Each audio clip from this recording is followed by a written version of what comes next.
Subscribe to KC Trichy YouTube channel. Like, share and comment.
தந்தை மகன் தூயாவியாரின் பெயராலே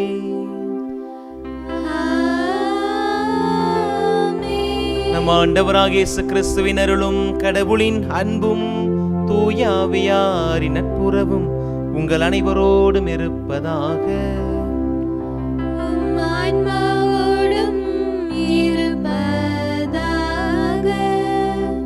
கிறிஸ்து இயேசுவில் என் அன்பிற்கும் பாசத்திற்கும் இனிய அன்பான இறை மக்களே, ஆண்டவர் தாமே தன் மக்களின் வலிமை என்று திருப்பாடல் 27:8 நமக்கு சொல்லுகிறது. ஆண்டவர் தாம் நம் அனைவருக்கும் வலிமை வாய்ந்த வீரராய் நம்மோடு இருந்து காக்கக்கூடிய கேடயம்.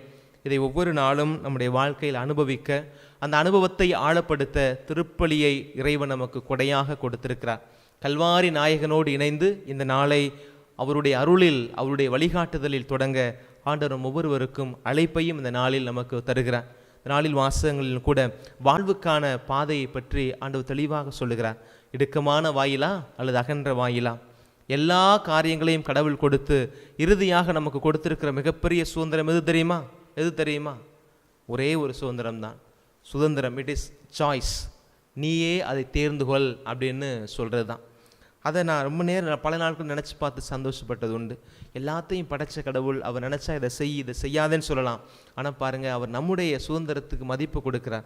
இடுக்கமான வாயிலும் இருக்கிறது, அகலமான வாயிலும் இருக்கிறது. எந்த வாயில் உன் வாயில் என்று நீ தேர்ந்து கொள் என்று சொல்லுகிற சுதந்திரத்தை தந்து நம்மை அழகு பார்க்கிற ஆண்டவரை இந்த நேரத்தில் புகழ்ந்து நிறை பாடல் வழியாக மகிமைப்படுத்துவோம்.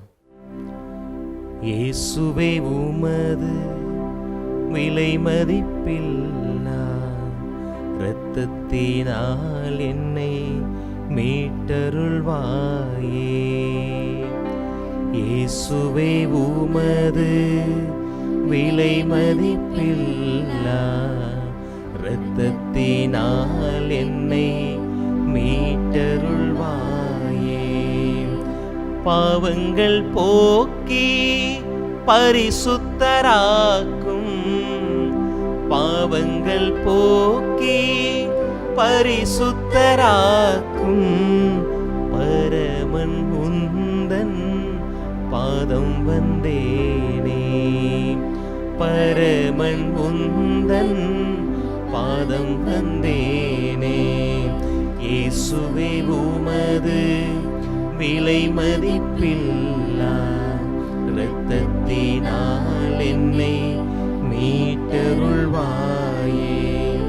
ஆவியை தந்து அமைதியில் வாழ, ஆவியை தந்து அமைதியில் வாழ அழைக்கும் உந்தன் கரம் பிடித்தேனே. அழைக்கும் உந்தன் கரம் பிடித்தேனே.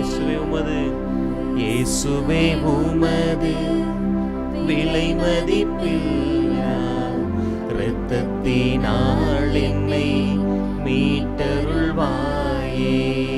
இயேசுவே உமது விலை மதிப்பில்லா இரத்தத்தினால்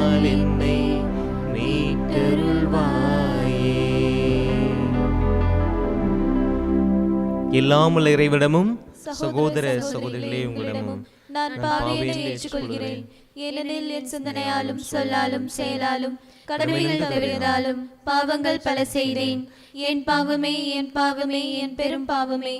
ஆகையால் இப்பொழுதும் கன்னியான புனித மரியாவையும் வானதூதர் புனிதர் அனைவரையும் சகோதர சகோதரிகளே உங்களையும் நம் இறைவனாகிய ஆண்டவரிடம் எனக்காக வேண்டிக் கொள்ள மன்றாடுகிறேன்.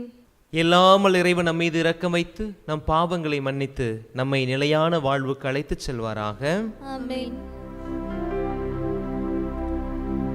மன்றாடுவோமாக. ஆண்டவரே, உம்மையே நம்பி உம்முடைய அன்பில் நிலைத்திருப்பவர்களை நீரென்றும் கைவிடுவதில்லை. இவ்வாறு நாங்களும் அது திருப்பெயரை எக்காலத்திலும் போற்றவும் உண்மை அன்பு செய்யவும் எங்களுக்கு அருள்வீராக. உம்மோடு தூயாவியாரின் ஒன்றிப்பில் இறைவனாய் என்றென்றும் வாழ்ந்து ஆட்சி செய்கின்ற அவர் வழியாக உம்மை மன்றாடுகின்றோம்.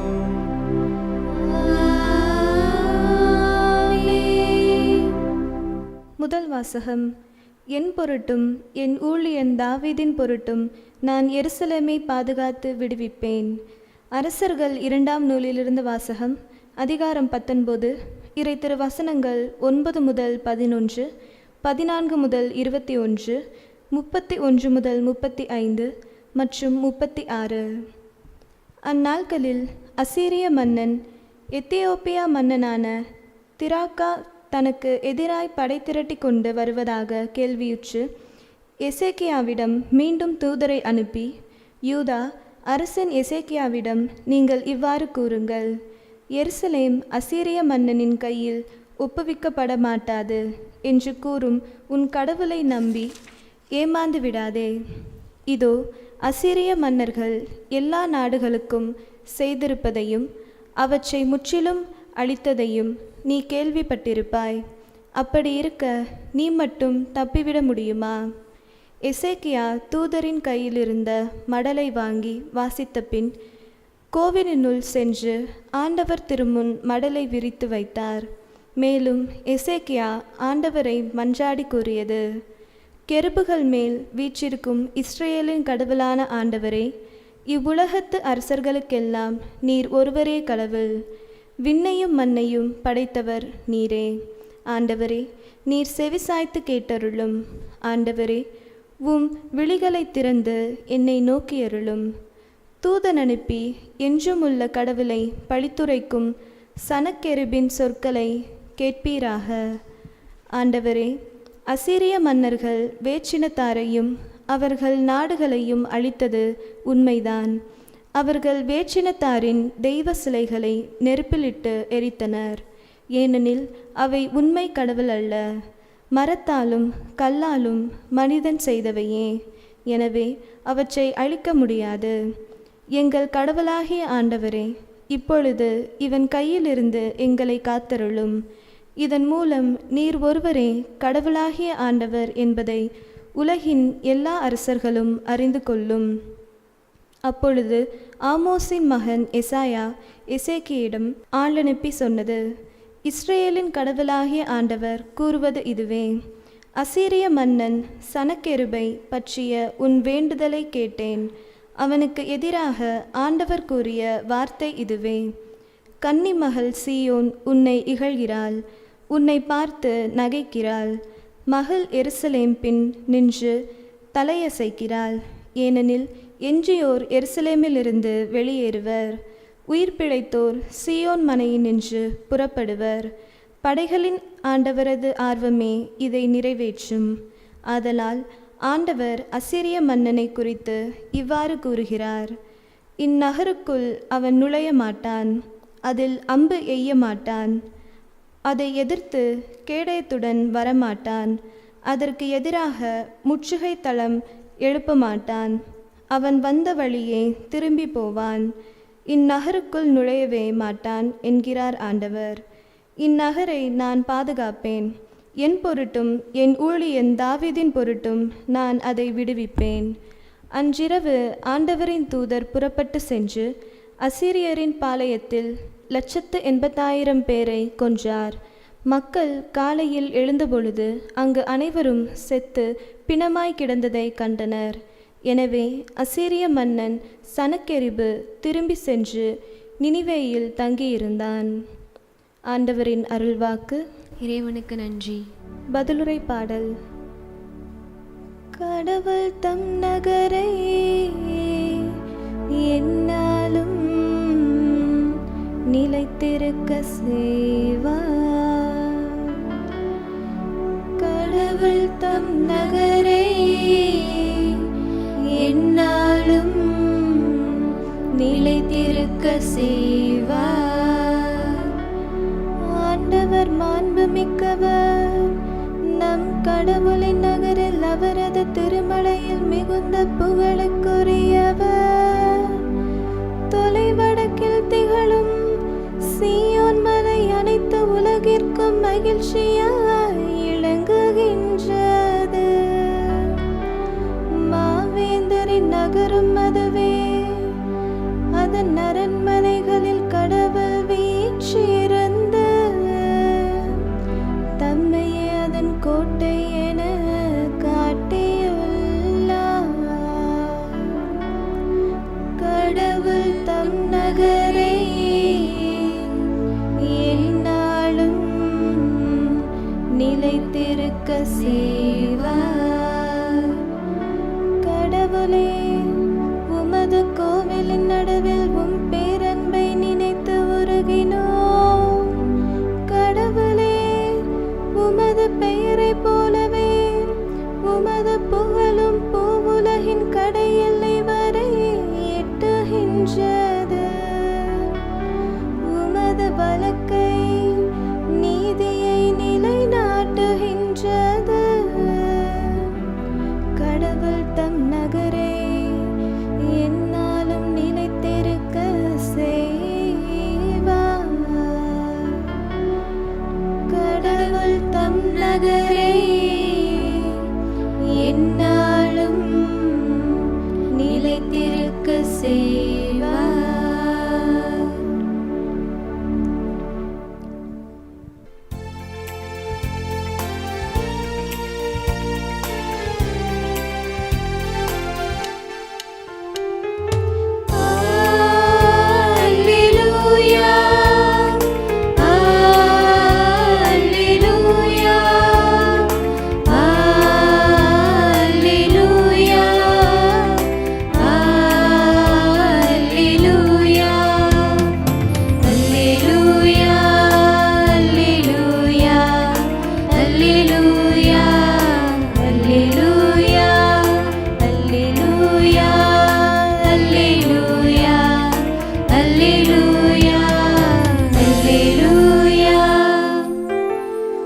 உலகின் ஒளி நானே, என்னை பின்தொடர்பவர் இருளில் நடக்க மாட்டார். வாழ்வுக்கு வழிகாட்டும் ஒளியை கொண்டிருப்பார். அல்லேலூயா, அல்லேலூயா, அல்லேலூயா, அல்லேலூயா, அல்லேலூயா. ஆண்டவர் உங்களோடு இருப்பாராக. உம் ஆன்மாவோடும் இருப்பாராக. புனித மத்தேயு எழுதிய தூய நற்செய்தியிலிருந்து வாசகம். ஆண்டவரே, மாட்சி உமக்கே. மத்தேயு எழுதிய நற்செய்தி அதிகாரம் 7 இறைவார்த்தைகள் 6 மற்றும் 12 தொடங்கி 14 முடிய. அக்காலத்தில் இயேசு தம் சீடரை நோக்கி கூறியது, தூய்மையானது எதையும் நாய்களுக்கு கொடுக்க வேண்டாம். அவை திருப்பி உங்களை கடித்து குதறும். மேலும் உங்கள் முத்துக்களை பண்டிகள் முன் எறிய வேண்டாம். எறிந்தால் அவை தங்கள் கால்கள் அவற்றை மிதித்துவிடும். ஆகையால் பிறர் உங்களுக்கு செய்ய வேண்டும் என விரும்புகிறவற்றையெல்லாம் நீங்களும் அவர்களுக்கு செய்யுங்கள். இறை வாக்குகளும் திருச்சட்டமும் உரைப்பது இதுவே. இடுக்கமான வாயிலின் வழியே நுழையுங்கள், ஏனெனில் அழிவுக்கு செல்லும் வாயில் அகன்றது, வழியும் விரிவானது, அதன் வழியே செல்வோர் பலர். வாழ்வுக்கு செல்லும் வாயில் மிகவும் இடுக்கமானது, வழியும் மிக குறுகலானது, இதை கண்டுபிடிப்போர் சிலரே. ஆண்டவரின் அருள்வாக்கு. கிறிஸ்துவே உமக்கு புகழ். கிறிஸ்து இயேசுவில் என் அன்பிற்கும் பாசத்திற்கும் இனிய அன்பான இறை மக்களே, இன்றைக்கு வாசிக்கப்பட்ட வாசகங்களின் அடிப்படையில் கடவுள் நம்மோடு ஒரு சில கருத்துக்களை இந்த நாளில் ஆழமாய் சிந்திக்க அழைப்பு கொடுக்கிறார். விவிலியத்தில் நிறைய இறைவார்த்தை பகுதிகள் இருக்கின்றன. குறிப்பாக மத்தேயு நற்செய்தியில் சொல்லப்படுகிற எல்லா இறைவார்த்தை பகுதியுமே நேரடி பொருள் தரக்கூடியதாக இருக்கும். மறைமுகமாலாம் நிறையா விளங்காதபடி அல்லது விளக்கி சொல்லக்கூடிய நிலைமைக்கெல்லாம் பெரும்பாலும் இறைவார்த்தை பகுதிகள் இருப்பது அல்ல. அந்த பார்வையில் பார்க்குற பொழுது மத்தேயு இன்றைக்கு கொஞ்சம் பிளெண்டாக ஒளிவு மறைவில்லாமல் ஒரு வார்த்தையை சொல்கிறார். என்ன சொல்கிறாரு? தூய்மையானது எதையும் நாய்களுக்கு கொடுக்க வேண்டாம். அப்படி அந்த வார்த்தை பயன்படுத்தினதாக ஆண்டவர் பயன்படுத்துகிறார். தூய்மையானது எதையும் நாய்களுக்கு கொடுக்க வேண்டாம், அவை திருப்பி உங்களை கடித்து குதறும். மேலும் உங்கள் முத்துக்களை பன்றிகள் முன் எரிய வேண்டாம், எரிந்தால் அவை தங்கள் கால்களால் அவற்றை மிதித்து விடும் அப்படின்னு சொல்லப்பட்டிருக்கு. இதை நம்ம எப்படி இன்ட்ராக்ட் பண்ணுவாங்க அல்லது எப்படி இதற்கு விளக்கம் சொல்லுவாங்க அப்படின்னா, புறவினத்து மக்களை பார்த்து ஆண்டவர் சொன்னார், இந்த குழந்தைகளுக்குரியதை எடுத்து நாய்களுக்கு போடக்கூடாதுன்னு சொன்னார். அந்த ஒரு செய்தியோடு இதை இணைத்து பதில் சொல்லுவாங்க. பட் நான் கொஞ்சம் அதை மாறுபட்ட பார்வையில் தான் நான் பார்க்குறேன். இது மற்ற மதத்துக்காரங்களுக்கோ அல்லது சபைக்கு சென்றவர்களுக்கோ கடவுள் சொல்கிற வார்த்தையை அதை நினைக்காம நமக்கே சொல்லப்படுகிற ஒரு செய்தியாக நான் பார்க்குறேன். இன்றைக்கும் கத்தோலிக்க திருச்சபையில் இருக்கிற எத்தனையோ பேர், நிறைய பேர் என்ன செய்கிறாங்க அப்படின்னா, விழாக்கால கிறிஸ்தவர்களாக இருக்கிறாங்க. விழாக்கள் வருகிறதா, கோயிலுக்கு போகிறோம், கிறிஸ்மஸ் வருது, நியூ இயர் வருது, முக்கியமாக தவஸ்காலம் வருது, அந்த நேரத்தில் போய் பூசை பார்க்கக்கூடிய விழாக்கால கிறிஸ்தவர்களாக இருக்கிறார்கள். நான் தங்கச்சி மடத்தில் முதல் ஆண்டு சின்னசாமியார் இருக்கும்போது நான் பார்த்துருக்குறேன். அந்த மற்ற நாட்கள்லாம் திருப்பலிக்கு வராத ஆட்கள் ஒரு நாளைக்கு 5 பூசை 6 பூசை அங்கே நடக்கும். ஆனால் அந்த கடைசியில் அந்த என்ன சொல்கிறது, அந்த புனித வாரங்களில் பார்த்தீங்கன்னா கோயில் அப்படி நிறைஞ்சு வழியும், ஏன்டா இவ்வளோ பேர் வர்றாங்க, இத்தனை பேருக்கு எப்போ நம்ம நன்மை கொடுத்து முடிக்கிறது அப்படின்னு மலைத்து நிற்கக்கூடிய அளவுக்கு அவ்வளோ கூட்டம் அந்த நாட்களில் சேருவாங்க. விழாக்கால கிறிஸ்தவர்கள் தான் கிறிஸ்தவன் அப்படின்றத ஒரு அடையாளத்துக்கு அன்றைக்கி தான் நம்ம கண்டுகொள்ள முடியும். அப்படி இருக்காங்க. ஒரு சில பேர் ஞாயிறு கிறிஸ்தவனாக இருப்பார்கள். ஞாயிற்றுக்கிழமை எப்படியா இருந்தாலும் திருப்பலிக்கு போயாகணும், அதை மிஸ் பண்ணிடக்கூடாது அப்படின்னு சொல்லி போகக்கூடியவங்க இருப்பாங்க. ஒரு சில பேர் தினம்தோறும் திருப்பலி காணக்கூடிய கிறிஸ்தவர்களாக இருப்பாங்க. எப்படி இருந்தாலும் சரி, ஆனால் அடிப்படையில் கிறிஸ்தவத்தினுடைய உண்மை தத்துவத்தை உள்வாங்காமல் நிறைய பேர் இருக்கக்கூடியதாக இருக்கிறாங்க. அந்த இதில் விழாக்கால கிறிஸ்தவர்களும் வர்றாங்க, ஞாயிற்றுக்கிழமை கிறிஸ்தவர்களும் வர்றாங்க, அதுக்குள்ளே தான் தினந்தோறும் திருப்பலி பார்க்கக்கூடிய கிறிஸ்தவர்களும் வர்றாங்க. அவங்கள பார்த்து தான் ஆண்டவர் இந்த வார்த்தையை சொல்கிறதாக நான் நினைக்கிறேன். தூய்மையானது எதையும் எடுத்து நாய்களுக்கு போட வேண்டாம். ஒரு நாய்க்கு ஒரு உணவை கொடுக்குறோம், அது தூய்மை இல்லையா நாய்க்கு தெரியாது. ஏன்னா நாயோட அறிவு அவ்வளோதான். நமக்கு கொடுக்கப்பட முத்தை கொண்டு கொடுக்குறோம், பன்றி அது மிதிக்குது, ஏன்னா முத்தோட மதிப்பு பன்றிக்கு தெரியாது. அது போல தாங்க இன்றைக்கி கத்தோலிக்க திருச்சபையில் இருக்கிற பலருக்கும் திருச்சபையினுடைய மகிமை இன்னும் புரியலை. நம்மிடம் இருக்கிற திருவருட்சாதனங்களுடைய முக்கியத்துவம் நமக்கு தெரியலை. அதில் இருக்கிற ஆண்டவருடைய கொடைகளுடைய வல்லமை நமக்கு இன்னும் தெரியாமல் இருக்குது. இந்த அடிப்படையில் தான் ஆண்டவர் இன்னைக்கு இந்த வார்த்தையை சொல்கிறாரு. அதை எப்படி இன்னைக்கு நம்ம வழக்கு மொழியில் எப்படி சொல்லலாம்னா, அப்படி சொல்லுவாங்களா, பாத்திரம் அறிந்து பிச்சையிடு அப்படின்னு சொல்லுவாங்க. பாத்திரம் அறிந்து பிச்சையிடு. நம்ம யாருக்கு போடுறோம், எந்த பாத்திரத்தில் போடுறோம் அப்படின்றது ரொம்ப முக்கியம். எவ்வளவு போடுறோன்றது முக்கியம் இல்லை. நாம் பெரும்பாலும் அப்படியே நினைப்போம், நான் 5 ரூபா கொடுத்தேன், நான் 10 ரூபா பிச்சை போட்டேன் அப்படின்னு. அவனுக்கு 5000 ரூபா தேவை இருக்கும் போது 10 ரூபா பிச்சை ஒன்றுமே இல்லை. அதே நேரத்தில் நீங்கள் 100 ரூபா பிச்சை போடுவீங்க, அவனுக்கு 50 ரூபா தேவையானதாக இருக்கும், அவ்வளோதான் இருக்கும். நமக்கு தெரியாமல் நம்ம செய்வோம். பார்த்தீங்களா? பாத்திரம் மருந்து பிச்சை எடு. நான் கொடுக்குற கடவுளுடைய வார்த்தை, நான் கொடுக்குற இந்த அருட்சாதனத்தினுடைய அருமை, இவையெல்லாம் வாங்குறவனுக்கு அதை பற்றி ஒன்றுமே தெரியல, கொடுக்குறதுனால ஒரு பிரயோஜனம் இல்லையே. அதான் ஆண்டவர் சொல்றார், பாத்திரம் மருந்து பிச்சை எடு. தூய்மையானது அப்படி நம்ம நினச்சிட்டு கொடுக்குறோம் இல்லையா, அது தூய்மையானதுன்னு தெரியாதுன்னு கொடுக்குறனால என்ன நடக்க போகுது?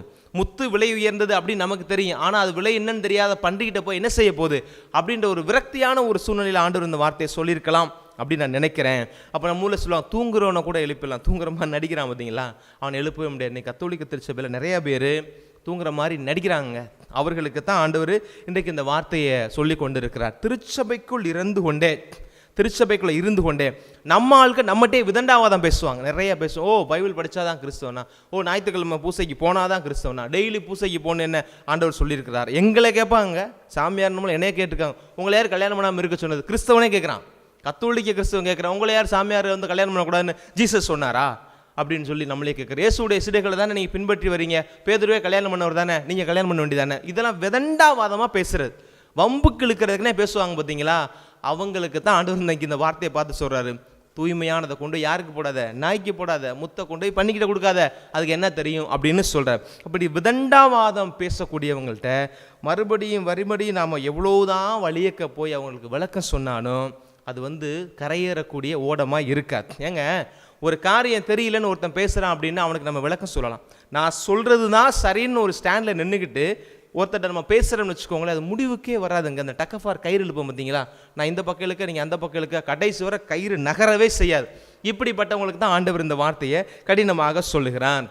இதில் என்ன பிரச்சனை அப்படின்னா, இந்த மாதிரி உள்ளுக்குள்ளே இருந்துக்கிட்டு விதண்டாவாதம் பேசக்கூடியவங்களாக இருக்காங்க பார்த்தீங்களா, அவங்க சார்ந்தவர்கள். என் பிள்ளைக்கு திருச்சபை பூசைக்கே வரமாட்டேனுது, என் பிள்ளைக்கு வந்தால் கோயிலுக்கு வந்தால் நன்மை வாங்க மாட்டேனுது, ஞாயிற்றுக்கிழமை பூசைக்கு வர மாட்டேனுது அப்படின்னு சொல்லி அம்மாக்கள் என்ன செய்வாங்க, அப்பாக்களோ அம்மாக்களோ அந்த சம்மந்தப்பட்ட மனிதருக்கு, அந்த விதண்டாவாதம் பேசக்கூடிய மனிதருக்கு சம்மந்தப்பட்டவங்க கோயிலில் வேண்டுவாங்க, ஆண்டவரே எப்படியாவது என் பிள்ளைய கோயிலுக்கு சேருங்க, அந்த பிள்ளைக்கு ஒரு நல்ல ஞானத்தை கொடுங்க அப்படிலாம் கேட்கும் போது மறுபடியும் அவங்க கேட்டுகிட்டே இருப்பாங்க. அது கிடைக்கல, அந்த பிள்ளைக்குள்ள ஒரு மாற்றம் வரல அப்படின்னா கடைசியில் இவங்க அந்த விரக்தி நிலைக்கு போயிடுவாங்க. என்ன இவ்வளோ தூரம் கேட்டேன், என் பிள்ளைக்கு கடவுள் ஒரு ஆசீர்வாதத்தை கொடுக்கலையே, என் பிள்ளை நான் கோயிலுக்கு வர மாட்டேன்னுது, இன்னும் ஒரு ஒழுக்கத்தை கற்றுக்கிறாமல் இருக்குது, இந்த ஆண்டவர் ஏன் அப்படி செய்ய மாட்டேன்றார், என் குழந்தைக்கு ஒரு ஞானத்தை கொடுக்க வேண்டியதானே, அவர் என் குழந்தையை தொட வேண்டியதானே, இவ்வளோ தூரம் நான் கடவுள்கிட்ட வேண்டினே, இவ்வளோக்காண்டி விரதம் இருந்து ஜெபிச்சனே அப்படின்னு சொல்லி கடைசியில் அவனுக்கு ஒரு காரியம் கிடைக்காத, தனக்கே கிடைக்காத மாதிரி நினச்சி அதுவரை கடவுள் மீது கொண்டிருந்த நம்பிக்கையிலேருந்து விலகி அந்த விதண்டாவாதம் பேசக்கூடிய கூட்டத்தில் இந்த கூட்டம் போகுது. இதான் இன்னைக்கு யதார்த்தம். இன்னைக்கு திருச்சபையில் நாங்கள் ஒரு அருட்பணியாளர் நாங்கள் சந்திக்கக்கூடிய சவால்களில், நான் என் மகனுக்காக கேட்டேன், என் மகளுக்காக கேட்டேன், என் வீட்டுக்காருக்காக கேட்டேன், கொடுக்கல, அப்படிப்பட்ட கடவுள் எனக்கு தேவையில்லை அப்படின்னு சொல்லி கடவுளுடைய இருத்தலை கேள்வி கூக்கக்கூடிய நிலைக்கு இன்னைக்கு மக்கள் தள்ளப்படுகிறார்கள். அப்படிப்பட்டவங்களுக்கும் ஆண்டவர் இன்னைக்கு இந்த வார்த்தையை சொல்வதாக நான் நினைக்கிறேன்.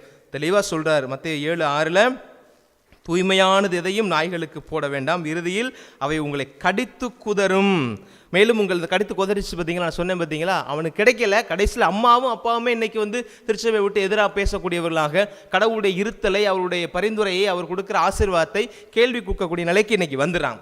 சரி, இந்த ஒரு பின்னணியில் தான் ஆண்டவர் இன்னைக்கு இந்த பகுதியை சொல்கிறாரு. அப்படியே நீங்கள் பார்த்தீங்கன்னா 6வது அதிகாரத்தை வாசிச்சுட்டு நம்ம எங்கே போகிறோன்னா 12வது அதிகாரம் தான் இன்னைக்கு நமக்கு நற்செய்தியாக வாசிக்கப்பட்டது. அணுகுமுறையை பற்றி ஆண்டவர் ரொம்ப அழகாக சொல்லுகிறார். நீங்கள் தோபித்து புத்தகம் 4வது அதிகாரத்தில் 16வது வசனம் படித்தீங்கன்னா இப்படியாக இருக்கும், உனக்கு பிடிக்காத எதையும் பிறருக்கு செய்யாதே. உனக்கு பிடிக்காத எதையும் பிறருக்கு செய்யாதே. இது இப்போது சைக்கலாஜிக்கலாக நம்ம இதை பார்த்தோம் அப்படின்னா 2 விதமான அணுகுமுறை இருக்குது. ஒரு காரியத்தை செய்ய சொல்கிறதுலையும் செய்யக்கூடாதுன்னு சொல்கிறதுலையும் ஒரு அழகு இருக்குது பாருங்களேன். இது என்ன சொல்கிறாங்க, பழைய ஏற்பாட்டில் தோபித்து சொல்கிறார், உனக்கு பிடிக்காத எதையும் பிறருக்கு செய்யாதே. இது ஆண்டவர் அப்படியே மாற்றி போகிறார். என்னது, உன்னையே நீ அன்பு செய்கிறது போல உன் அடுத்தவனையும் அன்பு செய். இன்னைக்கு வாசகத்தில் ஆண்டவர் சொல்கிறாரு, பிறர் உங்களுக்கு செய்ய விரும்புவதெல்லாம் நீங்களும் அவர்களுக்கு செய்யுங்கள். இது நேர்மறையான ஒரு பார்வை.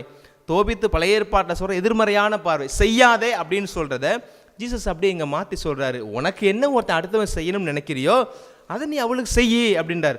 உனக்கு அடுத்தவன் என்ன செய்யக்கூடாதுன்னு நினைக்கிறிய, கூடாதுன்ற வார்த்தை மக்களே நம்முடைய நார்மலாக எல்லாருக்கும் வேண்டப்பட்ட ஒரு காரியம்.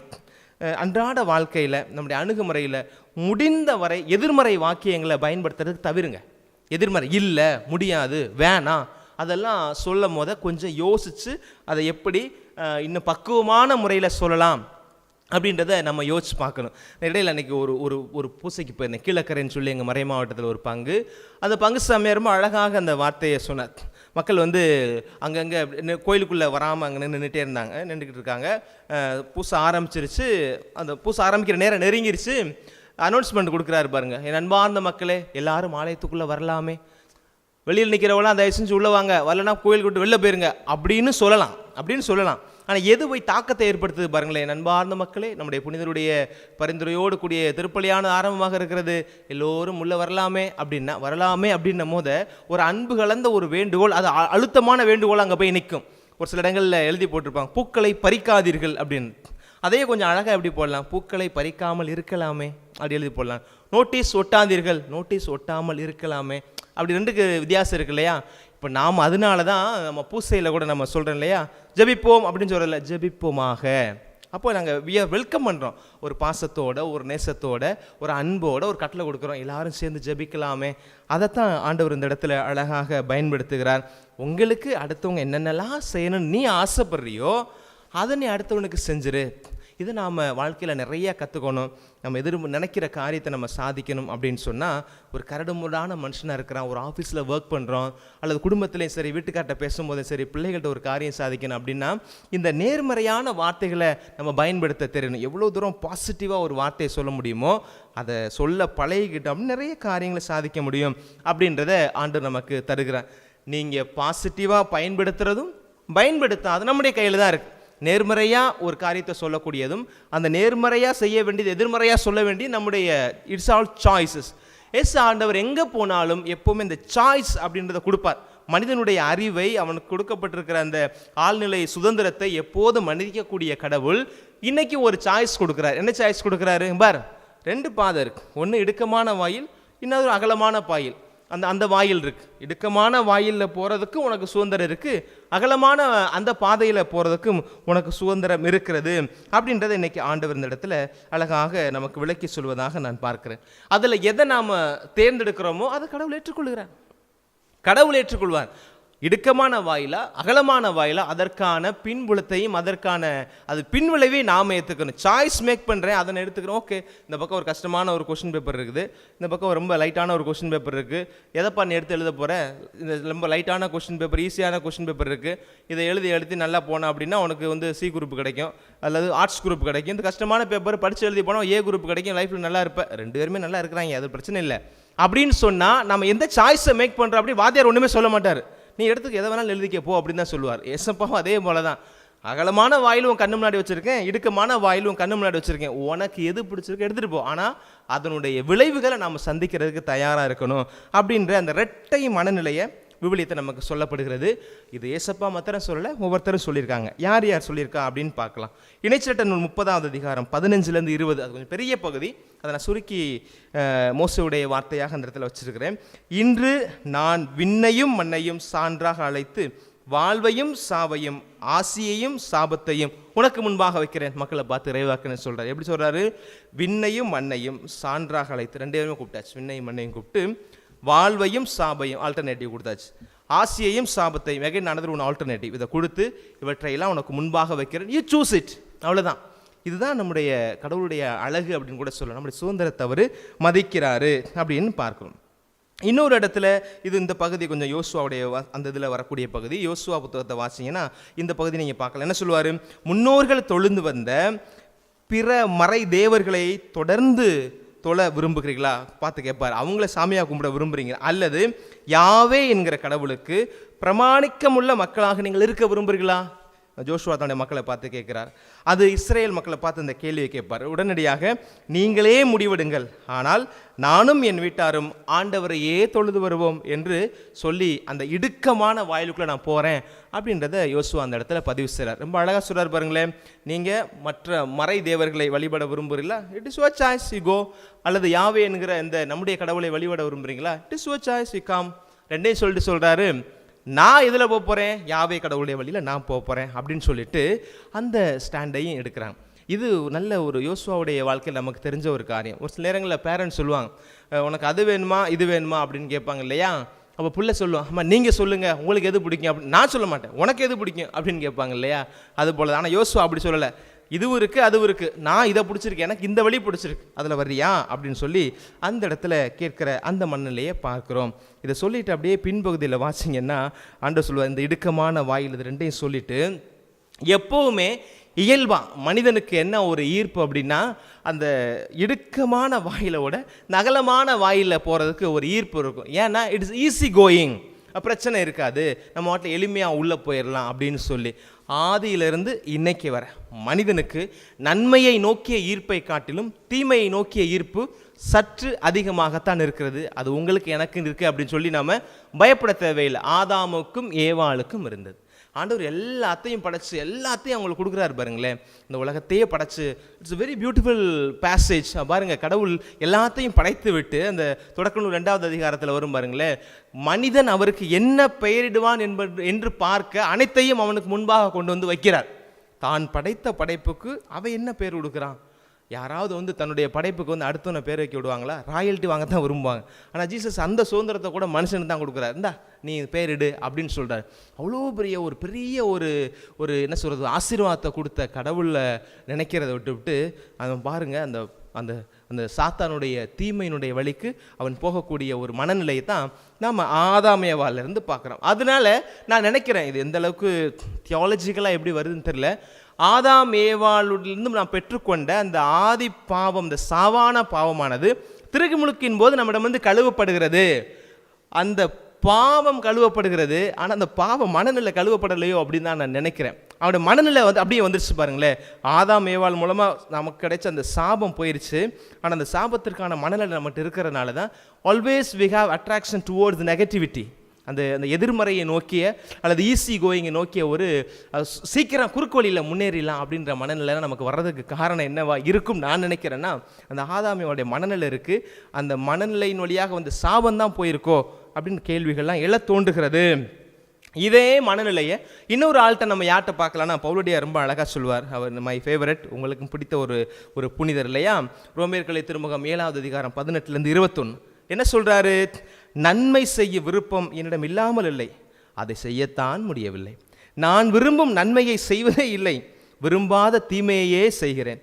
நான் விரும்பாததை செய்கிறேன் என்றால் அதை நானாக செய்யவில்லை, என்னில் குடிகொண்டிருக்கும் பாவமே செய்கிறது. நான் நன்மையே செய்ய விரும்பினாலும் என்னால் தீமையைத்தான் செய்ய முடிகிறது. இத்தகைய ஒரு செயல்முறையை, இந்த மனநிலையை எனக்குள்ளே நான் பார்க்குறேன் அப்படின்னு சொல்லி கடவுள் மனிதராக இருக்கிற பவுலடியார் சொல்ற, நல்ல தாயை நான் செய்ய நினைக்கிறேன், முடியலையே, என்ன செய்கிறது? அடுத்தவங்களுக்கு தீங்கு செய்யக்கூடாதுன்னு நினைக்கிறேன், நல்ல வழியில் போகணும்னு நினைக்கிறேன், ஆனால் என்னால் இருக்க முடியலையே அப்படின்னு சொல்லி தன்னுடைய மனநிலையை வெளிப்படுத்துகிறார். இன்னவே Paul is in a better position. என்ன அப்படின்னா, தன்னுடைய இயலாமையை அவர் உணர்ந்திருக்கிறார். நாம் இன்னும் நிறைய பேர் உணரவே இல்லை. அதுதான் நமக்கு இங்கே பிரச்சனையாகவும் பல நேரங்களில் வந்து நிற்கிறது. அப்போ இன்றைக்கி நாம் நினச்சி பார்ப்போம், இந்த மூணுலையுமே ஆண்டவர் சாய்ஸ் தான் கொடுக்குறாரு. எதை கொடுக்குறாரு? தூய்மையானது, தூய்மையற்றது அப்படின்றத வச்சிருக்கிறாரு, நமக்கு தெரியல. அதை ஒரு சாய்ஸாக கொடுக்குறாரு. ரெண்டாவது என்ன சாய்ஸ் நமக்கு கொடுக்குறாரு? ஆண்டோடைய வார்த்தையின் அடிப்படையில் இடுக்கமான வாயில் போக விரும்புறியா, அகலமான வாயில் போக விரும்புறியா? மூணாவது சாய்ஸ் என்னதற்கு? நேர்மறையான வார்த்தையை பயன்படுத்த விரும்புறியா, எதிர்மறையான வார்த்தையை பயன்படுத்த விரும்புறியா அப்படின்னு இந்த 3 சாய்ஸை வச்சுட்டு இறுதியாக என்ன சொல்கிறாரு அப்படின்னு நான் நினைக்கிறேன் அப்படின்னா, அந்த ஈஸி கோயிங் லைஃப்னு சொல்கிறேன் இல்லையா, அந்த அகலமான பாதையில் போகிறது ஈஸியாக இருக்கும், ஆனால் போய் ரொம்ப நேரம் அங்கே இருக்க முடியாது. இடுக்கமான வாய்க்குள்ளே போகிறது கஷ்டம், போயிட்டால் நல்லா இருக்கலாம். ரொம்ப ப்ராக்டிக்கலான ஒரு எக்ஸாம்பிள் பார்த்தோன்னா, இந்த அவரையும் துவரையும் நம்ம வந்து தோட்டத்தில் போடுறோம் இல்லையா, அது உடனே முளைச்சிரும். இன்றைக்கி போட்டிங்கன்னா நாளை கழிச்சு முளைச்சிரும். கிறிஸ்மஸ்க்கு அப்போ நீங்கள் எல்லோரும் இந்த குடிலில் பச்சை பச்சைன்னு வைக்கிறதுக்காண்டி இந்த கம்பு அரிசி இதெல்லாம் போடுவீங்க இல்லையா, போட்டோன்னா முளைச்சிரும். அந்த ஆயுள் காலம் எவ்வளோ? 10 நாளோ 5 நாளோ முடிஞ்சு போகும். அவரைக்கும் துவரைக்கும் வேறு ஆழம் இல்லாததுனால ஆயுள் குறைவாக இருக்குது. ஆலமரத்துக்கு அப்படி இல்லை, அது வேர் பிடிச்சி வளர்கிறதுனால வேர் பிடிக்க நேராகும், பிடிச்சிருச்சு அப்படின்னா அது காலத்துக்கு நன்றாக இருக்கும். அப்போ நாம் யோசிச்சு பார்ப்போம், இந்த குறுகலான பாதையில் போக போகிறீங்களா, அகலமான பாதையில் போகிறீங்களா? எல்லா பிரசங்கத்திலும் நம்ம சொல்லும் போது நீங்கள் இந்த வழியில் செல்லுங்கன்னு சொல்லுவோம், ஆனால் இன்றைக்கி சொல்ல முடியாது, ஏன்னா ஏசப்பாவே சொல்லலை.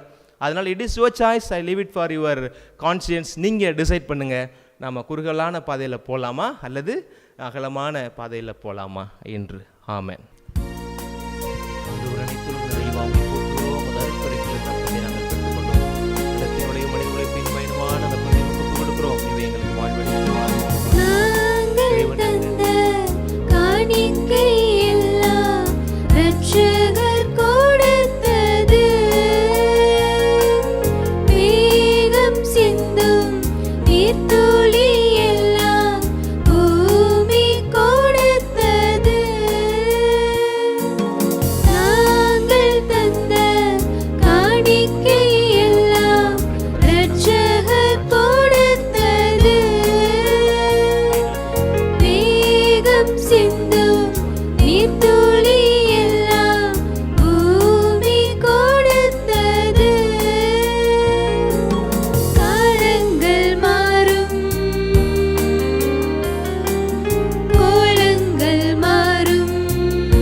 என் அன்பு சகோதரமே, நாம் எல்லோருமாக இணைந்து ஒப்பு கொடுக்கும் இந்த பலி எல்லாமல் இறைவனுக்கு ஏற்றதாக முடி ஜெபியுங்கள்.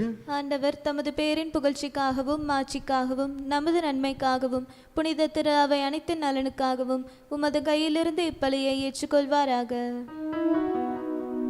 ஆண்டவரே, எங்களை உம்மோடு ஒப்புரவாக்கும் இந்த புகழ்ச்சி பலியை ஏற்றருளும். அதனால் நாங்கள் தூயுராக்கப்பட்டு உம்மை மகிழ்விக்கும் எங்கள் மனங்களின் காணிக்கைகளை உமக்கே உகந்து அளித்திட அருள்வீராக. எங்கள் ஆண்டவராகிய கிறிஸ்து வழியாக உம்மை மன்றாடுகின்றோம்.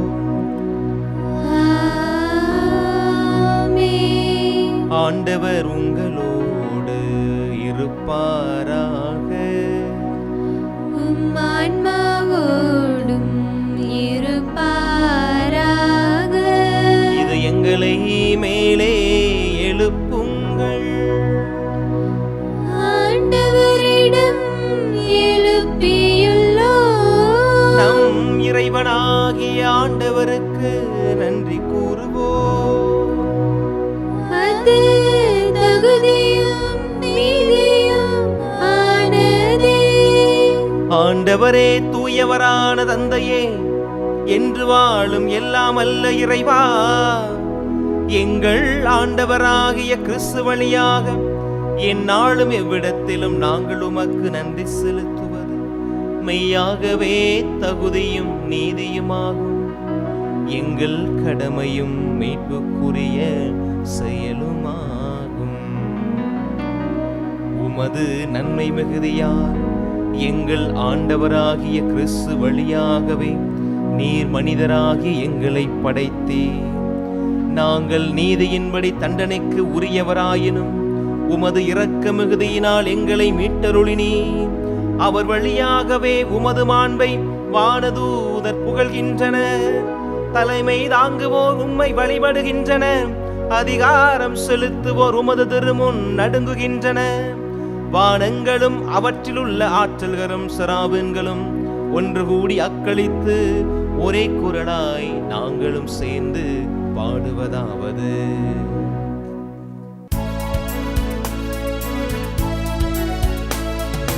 தூயவர் தூயவர் தூயவர் வான்படைகளின் கடவுளாம் ஆண்டவர். விண்ணகமும் மண்ணகமும் உமது மாட்சியால் நிறைந்துள்ளன. உன்னதங்களிலே ஓசன்னா, உன்னதங்களிலே ஓசன்னா. ஆண்டவர் பெயரால் வருகிறவர் ஆசீர் பெற்றவர். உன்னதங்களிலே ஓசன்னா, உன்னதங்களிலே ஓசன்னா. வானகத் தந்தையே, நீ மெய்யாகவே தூயவர், புனிதம் அனைத்திற்கும் ஊற்று. ஆகவே உமது ஆவியை பொழிந்து இந்த காணிக்கைகளை புனிதமாக்க உம்மை தாழ்மையோடு வேண்டுகிறோம். இவ்வாறு எங்கள் ஆண்டவராக இயேசு கிறிஸ்துவின் உடலும் இரத்தமுமாய் இவை அனைத்தும் எங்களுக்கு மாறுவனவாக. அவர் பாடுபட மனமுவந்து தம்மை கையளித்த போது அப்பத்தை எடுத்து நன்றி செலுத்தி அதை பிட்டு தம் சீடர்களுக்கு கொடுத்து சொன்னதாவது: அனைவரும் இதிலிருந்து பெற்று உண்ணுங்கள், ஏனெனில் இது உங்களுக்காக கையளிக்கப்படும் என் உடல்.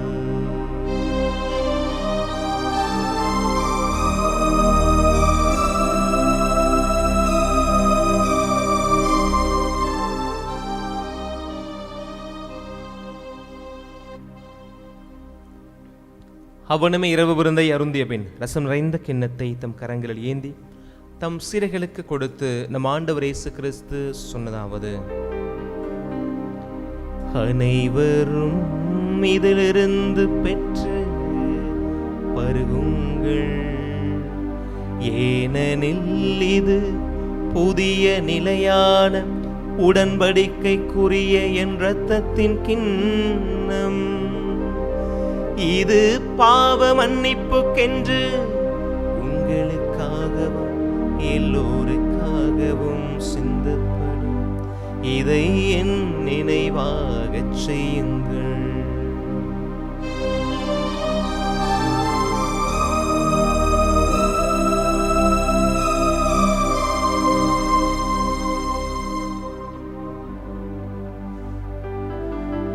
நம்பிக்கையின் மறைபொருள். ஆண்டவரே, நீர் வருமளவும் உமது இறப்பினை அறிக்கையிடுகின்றோம், உமது உயிர்ப்பினையும் எடுத்துரைக்கின்றோம். ஆகவே ஆண்டவரே, நாங்கள் கிறிஸ்துவின் இறப்பினையும் உயிர்ப்பினையும் நினைவு கூர்ந்து வாழ்வு தரும் அப்பத்தையும் மீட்பு தரும் கிண்ணத்தையும் உமக்கு ஒப்புக் கொடுக்கிறோம்.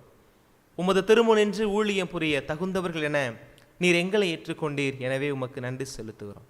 மேலும் கிறிஸ்துவின் உடலிலும் இரத்தத்திலும் பங்கு கொள்ளும் எங்களை தூய ஆவியானவர் தாமே ஒன்று சேர்க்க வேண்டும் என்று உம்மை தாழ்மையோடு வேண்டுகிறோம். இறைவா, உலகெங்கும் பரவியிருக்கும் உமது திருகவையை வழிநடத்தும் எங்கள் திருத்தந்தை பிரான்சிஸ், எங்கள் மறைமாவட்ட ஆயர் மேதக ஆரோக்கியராஜ், எல்லா திருநிலையினராக அனைவரோடும் உமது திருகவை அன்பில் நிறைவு பெறச் செய்தருளும்.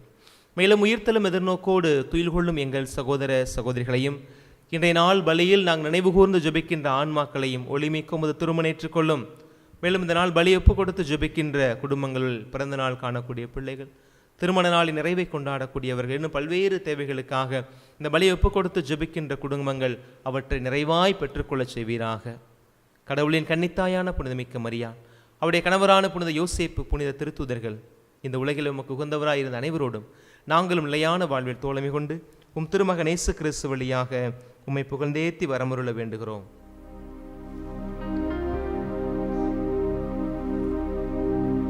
இவர் வழியாக இவரோடு இவரில் எல்லாம் வல்ல இறைவனாகிய தந்தையே, தூய ஆவியாரின் ஒன்றிப்பில் எல்லா புகழும் ஆட்சியும் என்றென்றும் உமக்கு உரியதே. ஆமென், ஆமென், ஆமென். மீட்பரின் கட்டளையால் கற்பிக்கப்பட்டு இறைவடிப்பினையால் பயிற்சி பெற்ற நாம் இணைந்து பாடுவோம். விண்ணுலகில் இருக்கிற எங்கள் தந்தையே, உமது பெயர் தூயதென போற்றப்படுக, உமது ஆட்சி வருக,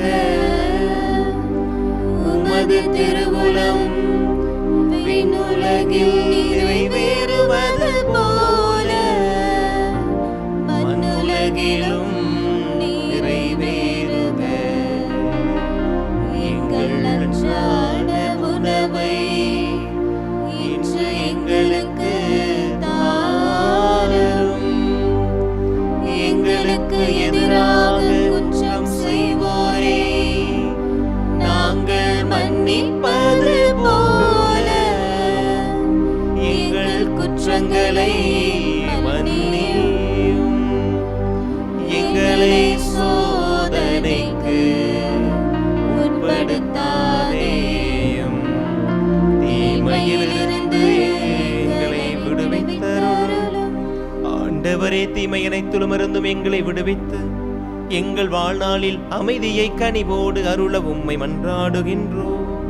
உமது இரக்கத்தின் உதவியால் நாங்கள் பாவத்திலிருந்து எப்போதும் விடுதலை பெற்று யாதொரு கலக்கமுமின்றி நலமாயிருப்போமாக. நாங்கள் எதிர்நோக்கி இருக்கும் பேரின்பத்துக்காகவும் என் மீட்பராம் இயேசு கிறிஸ்துவின் வருகைக்காகவும் காத்திருக்கின்றோம். ஏனெனில் ஆட்சியும் வல்லமையும் மாட்சியும் என்றென்றும் உமதே. ஆண்டவராகிய இயேசு கிறிஸ்துவே, அமைதியை உங்களுக்கு விட்டுச் செல்கிறேன், என் அமைதியையே உங்களுக்கு தருகிறேன் என்று உம் அப்போஸ்தலர்களுக்கு மொழிந்தீரே. எங்களுடைய பாவங்கள் பலவீனங்களை பாராமல் உம் மீது கொண்டிருக்கும் உண்மையான நம்பிக்கை மட்டுமே கண்ணோக்கி எங்களுக்கு அமைதியையும் ஒற்றுமையையும் அளித்தருள திருவுளம் கொள்வீராக. என்றென்று வாழ்ந்து ஆட்சி செய்கின்றவர் நீரே. ஆமென். ஆண்டவருடைய அமைதி உங்கள் அனைவரோடும் என்றும் இருப்பதாக. உம் ஆன்மாவோடும் இருப்பதாக. இயேசு ஆண்டவர் தரும் அமைதியை ஒருவர் மற்றவரோடு பகிர்ந்து கொள்வோம்.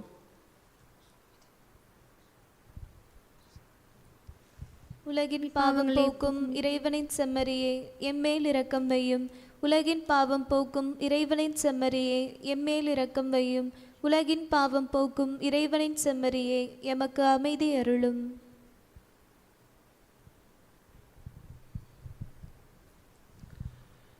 இதோ இறைவனின் செம்மறி, இவரே உலகின் பாவங்களை போக்குகிற மெய்யான ஆண்டவர். நாம் சுதந்திரத்தோடு வாழவும் சுதந்திரமாக முடிவெடுக்கவும் உரிமை தந்த ஆண்டவர் இது இந்த நற்கருணையில் பிரசன்னமாயிருக்கிறார். ஒரு விருந்துக்கு அழைக்கப்பட்ட நாம் எல்லோரும் பெயர் பெற்றோர். ஆண்டவரே, நீர் நிலத்தில் எழுந்தருள நான் தகுதியற்றவள். ஆனால் ஒரு வார்த்தை மட்டும் சொல்லியருளும், எனது ஆன்மா நலமடையும். ஆசை திருவிருந்துக்கான மன்றாட்டு. ஆண்டவரே, நீர் என் இல்லத்தில் எழுந்தருள நான் தகுதியற்றவன். ஆனால் ஒரு வார்த்தை மட்டும் சொல்லியருளும் என்று நூற்றுவர் தலைவன் ஜெபித்தது போல நாங்களும் இப்போது உம் திருப்பாதம் பணிந்து வேண்டுகிறோம். இனிய இயேசுவே, நாங்கள் தகுதியற்றவர்களாய் இருந்தாலும் எங்கள் தகுதியின்மையை பாராமல் நீர் எங்கள் உள்ளங்களில் எழுந்து வாரும். உம் அன்பிலும் அருளிலும் நாங்கள் நிலைத்திருக்க எம்முள் எழுந்து வாரும். உம் பிள்ளைகளாக உயிருள்ள உண்மை சாட்சிகளாக உமது நற்செய்தின்படி வாழ்பவர்களாக எங்களை உருமாற்ற வாரும். தந்தையின் திருவுளப்படி வாழ்ந்திட எங்களுக்கு துணை புரிந்திட வாரும். நன்மை செய்வதில் ஆர்வமுள்ளவர்களாய் தீமைகள் அனைத்திலிருந்தும் விடுதலை பெற்றவர்களாய் வாழவும் எங்களை வழிநடத்த வாரும். எல்லா நலன்களும் வளங்களும் எங்களை நிரப்ப வாரும். ஆமேன். கிறிஸ்து அன்புக்குரிய இறைமக்களே, வாழ்வு தரும் உணவாம் நற்கருணையை உள்ளத்தில் ஏந்தியவர்களாக இறைவன் தந்திருக்கிற சுதந்திரத்தை நாம் இந்த நாளில் சற்று சுய ஆய்வு செய்து பார்த்திருக்கிறோம். முதல் வாசகம் அதற்கு இணையான செய்தி அழகாக சொல்லுகிறது. அசிரிய மன்னன் சொல்லுகிறான், நீங்கள் தோல்வியை தழுவப் போகிறீர்கள். உங்களை காப்பார் என்று நம்பிக்கொண்டிருக்கிற கடவுள் உங்களை கைவிடப் போகிற காலம் நெருங்கி வந்து விட்டது என்று சொல்லுகிற பொழுது எசேக்கியா அரசன் அதை கேட்டு மயங்கி விடவில்லை, அதை கேட்டு பயந்து விடவும் இல்லை. அசிரியனுடைய வார்த்தை ஒரு பக்கம் இருக்கிறது, அதை நம்பி பயப்படுவதா அல்லது கடவுளை நம்பி இறுதி வரை கடவுள் நம்மை காப்பார் என்று நிற்பதா என்று முடிவு செய்கிற பொழுது அவன் கடவுளோடு நிற்க முடிவு செய்கிறான். அவன் எடுத்த முடிவை ஏசாயா இறைவாக்கினர் நிறைவு செய்கிற விதமாய், அதை உறுதிப்படுத்தும் விதமாய் கடவுளுடைய வார்த்தையாய் சொல்லுகிறான்.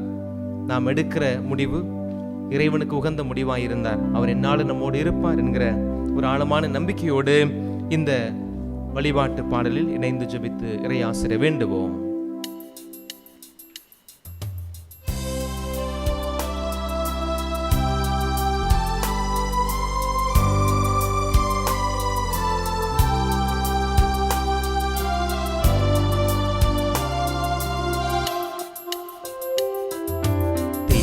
கரத்தால் தாங்கி என்னை தீரு சித்தம் போல் நடத்திடுமே. கூயவன் கையில் களிமண் நான் அனுதினமும் நீர் வனைந்திடுமே. கூயவன் கையில் களிமண் நாய் அனுதினமும் நீர் வனைந்திடுமே. திருக்கரத்தால் தாங்கி என்னை தீரு சித்தம் போல் நடத்திடுமே. கூயவன் கையில் களிமண்ணாய் அனுதினமும் நீ வனைந்திடுமே. ஆமாண்டவரே, உடைய வார்த்தைகளை நாங்கள் தியானிக்கிற பொழுது எங்கள் இதயம் எல்லாம் அகமகிழ்ந்து அக்களிக்கிறது. என்னுடைய வார்த்தை உயிருள்ள வார்த்தை, நம்பிக்கை நிறைந்த வார்த்தை, காலத்தால் அழியாத சிறப்பான வார்த்தைகளை எங்களுக்கு விவிலியத்தில் சொல்லி தந்திருக்கிறேன். அந்த வார்த்தைகளை தியானிக்கிற பொழுது எங்கள் உள்ளம் ஆனந்தத்தில் அகமகிழ்கிறது என்பதை நம்புகிறோம்.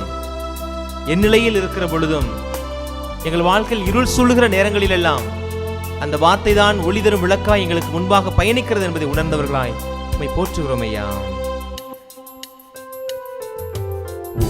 வசனம் தியானிக்கையில் இதயமதில் ஆறுதலே, காரிருளில் நடக்கையிலே தீபமாக வழி நடத்தும், காரிருளில் நடக்கையிலே தீபமாக வழி நடக்கும், திருக்கரத்தால் தாங்கி என்னை திரு சித்தம் போல் நடத்திடுமே, குயவன் கையில் களிமண்ணாய் அனுதினமும் நீர் வனைந்திடுமே. ஆழ்கடலில் பயணிக்கிற பொழுது அச்ச உணர்வு இயல்பாய் நம்மை ஆட்கொள்ளும். காரணம் இருளும் கட்டுக்கடங்காத கடலுடைய அலையும் அந்த படகின் மீது மோதுகிற பொழுது ஐயோ என்கிற பயம் இயல்பாக வருவது உண்டு. ஆனால் அந்த ஆழ்கடல் பயணத்தில் கூட நம் ஆண்டவர் நம்மோடு இருக்கிறார். அவர் உற்ற நண்பராக, உடனிருக்கக்கூடிய தோழனாக நம்மோடு இருக்கிறார் என்பதை அவரே சொல்லுகிறார். அவரை வாழ்த்துவோம், அவரை போற்றுவோம். ஆழ்கடலில் அலைகளினால் அசையும் போது என் படகில் ஆத்ம நண்பர் இயேசு உண்டு, சேர்ந்திடுவேன் அவர் சமூகம். ஆத்ம நண்பர் இயேசு உண்டு, சேர்ந்திடுவேன் அவர் சமூகம். திருக்கரத்தால் தாங்கி என்னை திரு சித்தம் போல் நடத்திடுமே, குயவன் கையில் களிமண்ணாய் அனுதினமும் வனைந்திடுமே, குயவன் கையில் களிமண்ணாய் அனுதினமும் நீ வனைந்திடுமே.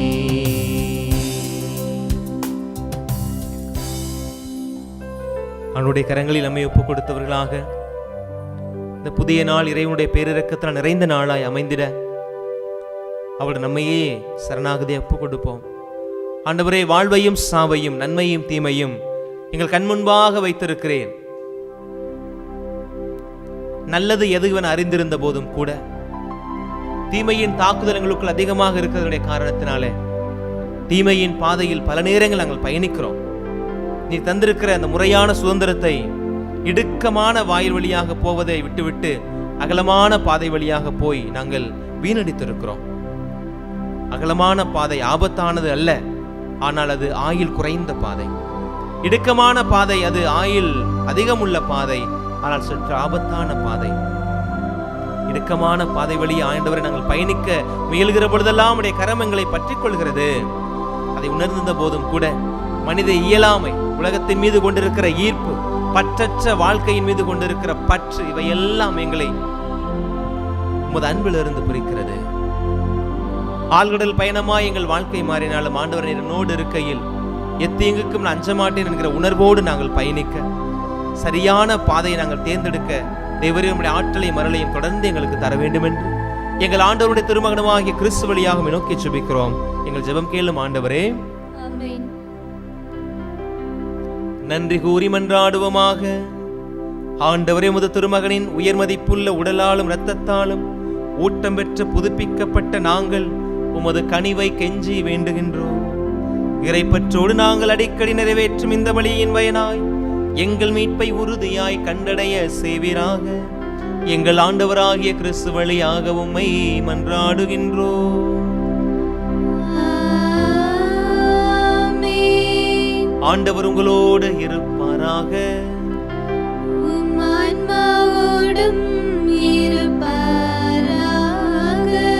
எல்லாம் வல்ல இறைவன் தந்தை, மகன், தூயாவியானவர் நம் அனைவரையும் ஆசீர்வதிப்பாராக.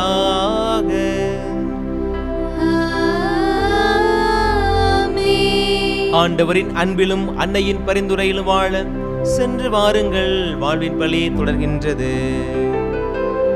இறைவனுக்கு நன்றி.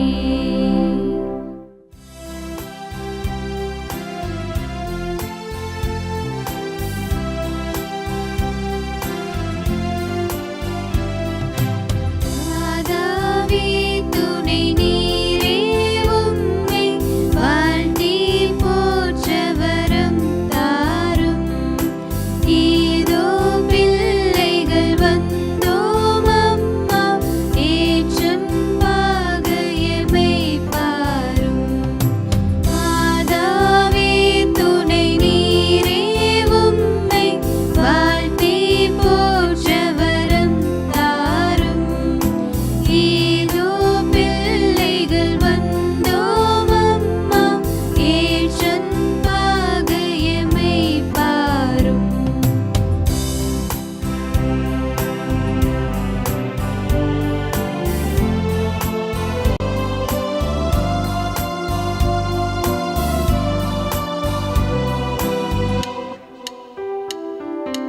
வானோர்தம் அரசே தாயேயம், மன்றாட்டை தயவாய் கேளும். நீனோரென்றமை நீர் தள்ளாமல், எக்காலத்துமே தற்காரும். மாதாவே துணை நீரே உம்மை வாழ்த்தி போற்ற வரம் தாரும். இதோ பிள்ளைகள் வந்தோம் அம்மா, ஏற்றம் பாகையமை பாரும்.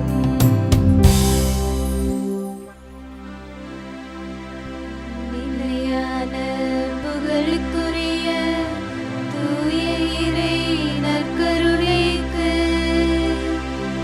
எல்லா காலமும் தொழுகையும் புகழும் போற்றியும் மாட்சிமையும் உண்டாக கடவது.